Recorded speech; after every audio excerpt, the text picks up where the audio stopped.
Ramai di media sosial kan terkait dengan video Tenopi disebarluaskan oleh Alvin Lim yang berada di klub malam, itu gimana sih tanggapannya?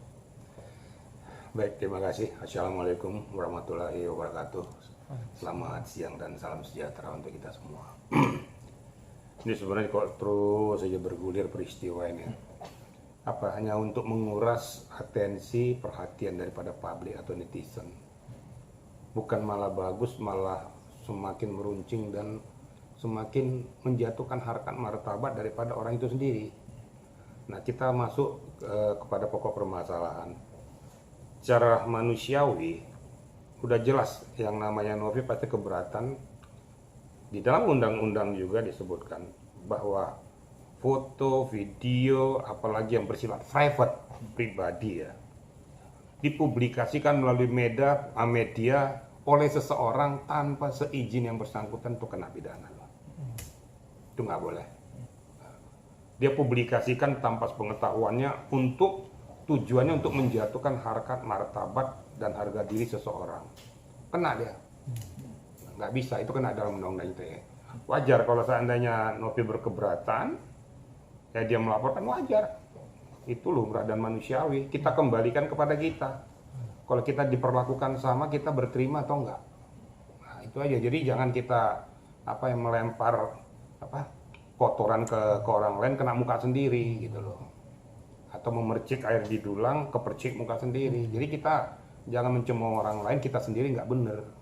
Nah, itu kira-kira gitu. Jadi kesimpulannya, Novi berkeberatan secara hukum, dilaporkan secara hukum, kena unsurnya kena, kira-kira itu ya. Tapi Tenopi sendiri sempat cerita dari Pak Irjen ke Pak Irjen perihal dia tuh sekarang ini kan lagi ramai gitu soal video itu. Ya, menurut hemat saya itu ya sangat-sangat tidak manusiawi lah ya. Kan ini kehidupan pribadi seseorang. Ngapain harus dipublikasikan? Apa urusannya? Apa hubungannya? Saudara bukan, family kagak. Tujuannya untuk apa? Kalau seandainya dipublikasikan pada orang lain, adakah keuntungan dia petik dari peristiwa itu? Kan tidak ada. Yang ada cuma menjatuhkan harkat martabat orang lain. Dan di dalam undang-undang dia kena pidana di situ.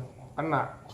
Makanya dia kan mempublikasikan ya, mengeksploitasi ya, private pribadi seseorang tentang kehidupannya tanpa seizin.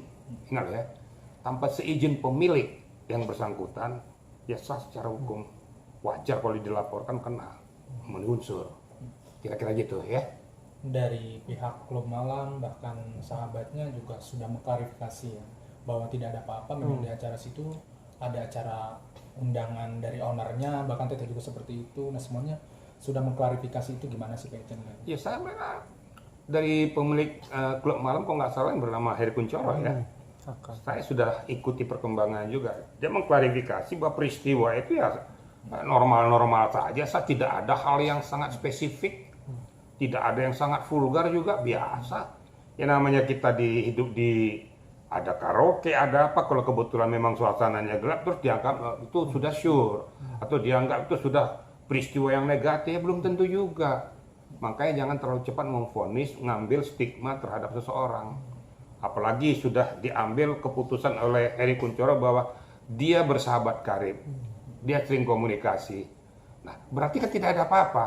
Nah, ini keterangan saksi Heri Kuncoro makin menguatkan bahwa peristiwa itu tidak ada apa-apanya. Berarti peristiwa itu ditimbulkan oleh yang bernama Alvin Lim itu, kira-kira gitu.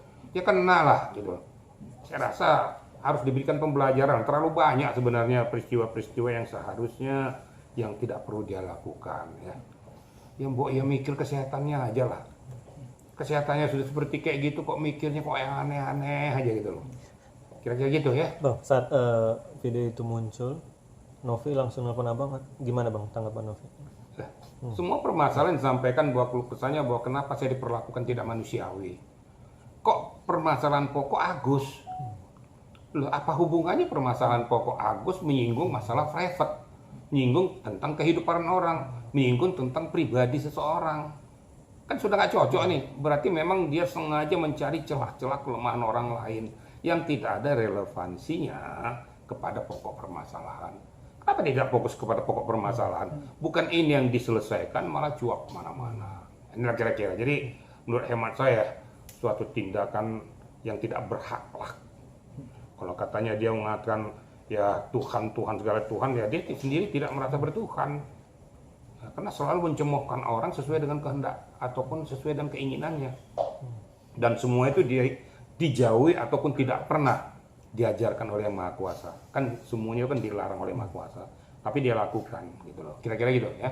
Nah, ini yang terbaru yang dari keluarga besar pramugari juga sudah mensomasi dan menuntut permintaan maaf dan bahkan meminta video itu tuh untuk dihapus karena seolah mungkin mencederai profesi mereka gitu.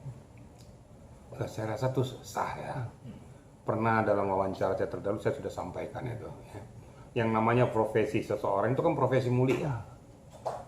Profesi mulia yang dilakukan oleh seseorang ataupun kelompok untuk melakukan suatu pekerjaan atau aktivitas. Ya ternyata seorang mengkonotasikan secara negatif. Ya wajar dong, mereka tuh sah secara negara loh. Ya, makanya kalau seandainya nggak ada pramugari itu bisa pesawat terbang juga. Siapa yang melayani kan nggak ada. Berarti sah, dilindungi oleh undang-undang, dilindungi negara. Kenapa dia ngomong tuh bahwa pramugari atau siapapun dia mempunyai pekerjaan samping, ini kan sudah tidak manusiawi juga. Jadi kalau mereka memberikan somasi 3 kali 24 jam ya sah-sah saja. Kalau memang tidak diabaikan, ya laporkan saja. Minta pertanggungjawabannya, apa dasar hukumnya kamu mengatakan bahwa pramugari melakukan tindakan atau pekerjaan samping? Oknum, lah kamu mengatakan oknum sekali, kenapa nggak kau tunjuk? Kenapa nggak kau telepon?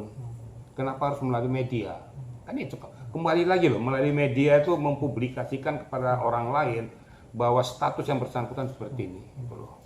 Dan bilang keluarga besar pramugari Indonesia bilang katanya, kenapa Alvin Lim tidak bilang oknum dia tapi malah bilang pramugari, berarti kan itu menyeluruh gender semua dong, berarti itu ibaratnya menyudutkan profesi pramugari gitu bang. Ya itu kan saya katakan, kalaupun seandainya oknum pramugari, oknum ya, kenapa dia nggak telepon langsung yang bersangkutan?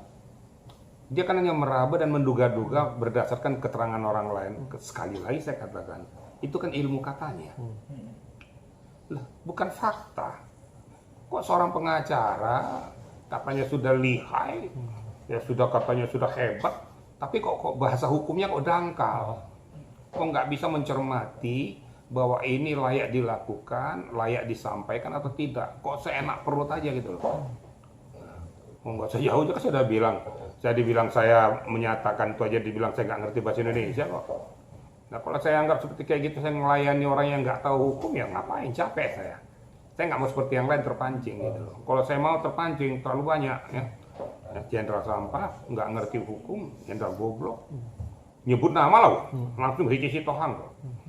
Emang lo siapa gitu loh, kok enak-enak jidatmu aja kok ngomong tuh. Tapi saya belum mau terpancing. Untuk apa saya ngelayani orang kayak gitu? Sama dengan saya orang bodoh melayani orang kayak gitu. Kira-kira gitu ya. Nah ini kan Bang Farhad juga sampai meminta maaf terkait perkataan Alvin Lim itu. Gimana sebenarnya? Ya sah-sah saja ya. Secara manusiawi sah-sah saja.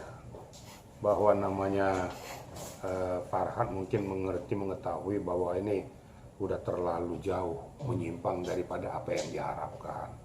Ya akibatnya ya dia melakukan permohonan maaf ya kepada publik mungkin. Dia juga nggak mau terjepit dengan situasi ini. Saya juga berharap kepada Dinda Aku ini juga melakukan hal-hal yang terobosan positif. Harus menjaga harkat martabatnya juga sebagai lawyers. Ya. Karena saya tahu pasti siapa Farhad lah. Kan berkali-kali saya katakan Farhad saya sudah 15 tahun lebih bersama dengan dia. Saya tahu siapa Farhad.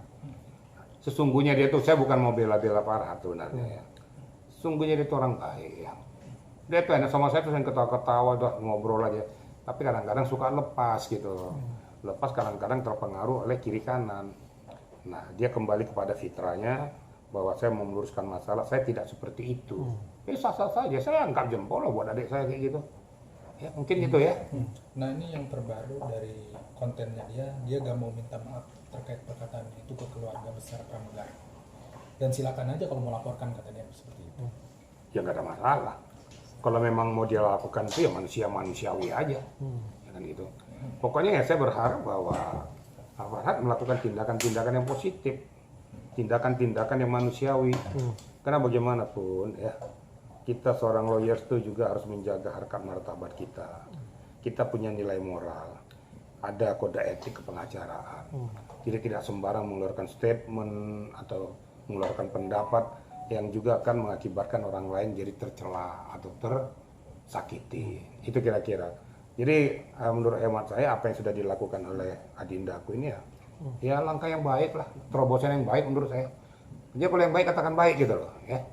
Kalau kepada saya sendiri dia nggak mungkin mau menjatuhkan saya karena apa? Dia tahu siapa saya tahu siapa dia. Perhatikannya di setiap media tidak akan pernah menyinggung saya deh. Karena saya juga nggak menyinggung dia karena ya saya tuh seperti kakak adik sama dia tuh. Ya, gitu mungkin ya.